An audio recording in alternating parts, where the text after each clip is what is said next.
night tomorrow, another sailor's going to be over in the pilot house. He comes every summer.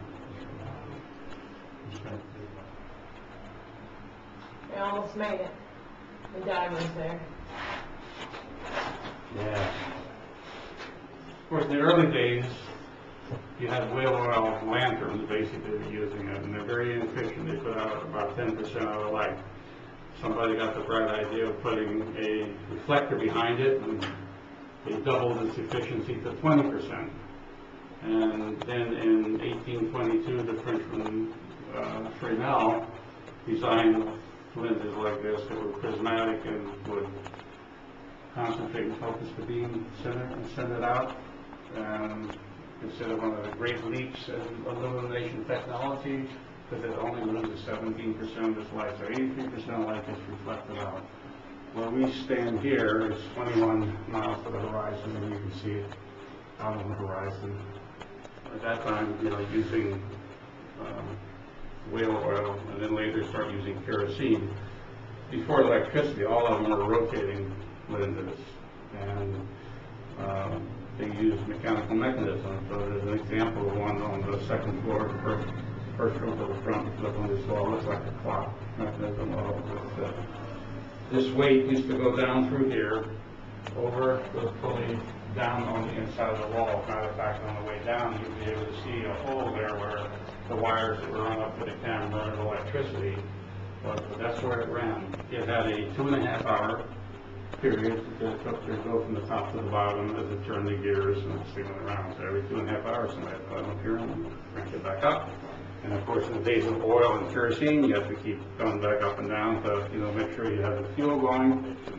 And it had 6 panels in it, so it had 10-second flash pattern. And that's how people would be identified. Each light has its own fingerprint, just like each human. And ships have, lists of the lighthouses, where they're located, how far from what, and everything else. And then they also have their fingerprint, so that they see a certain pattern of light, they can look it up and go, here's where we are. Of course, today, with GPS and stuff, that's less important. When this place closed to keepers in 1943, there was still no electricity here. So it wasn't stationary. The Coast Guard came in and for several years used it and manned it. And so somewhere in the 40s, this became, or maybe even early 50s, this became a stationary light. And it ran on electricity. So if you look through here, you can actually see the bulbs. There are 4 bulbs. And if you look at the front, you'll see it says first, second, third, fourth. The first has a red band. You can see that one also burnt out. So what happens is one burns out, it just automatically switches to the next one. My wife, I told you, the only thing that the Coast Guard owns is this right here. And they come out about once a year to check on it, unless, of course, it stops flashing. The new signature or fingerprint for this one is 3 seconds on and 3 seconds off. So if it gets dark, so you feel the heat too. You imagine after about an hour, this whole thing has to be pretty hot. So that's why you have a very high intensity. You can see it that far out. But the 3 on, 3 off. So sailors are out there see that, they would know for sure exactly what it is. Now, when the lenses were first developed, they came in different sizes that were called orders. This is a 4th order, which is common on the Great Lakes. If you go into some, you probably see a lot of them this size, a little bit smaller, a little bit bigger, particularly a little bit bigger.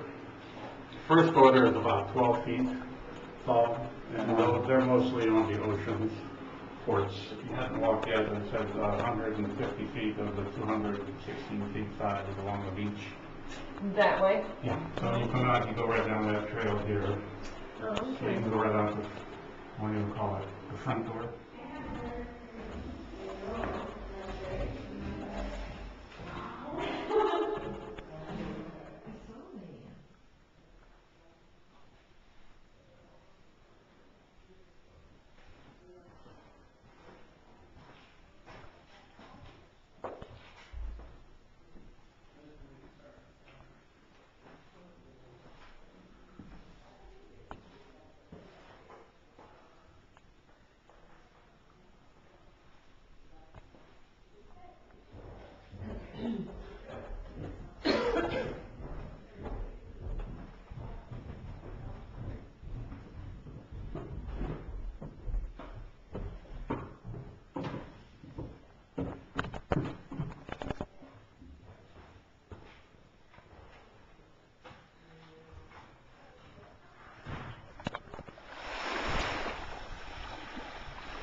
That's called the chat burn? Yes. And there was another one in the engine room, the same. And that would ring until the engineer duplicated exactly what the captain had run off.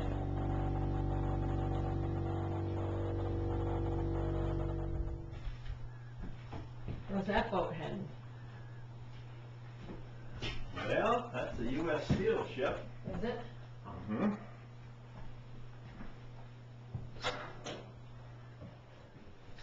Hard to tell which one, though.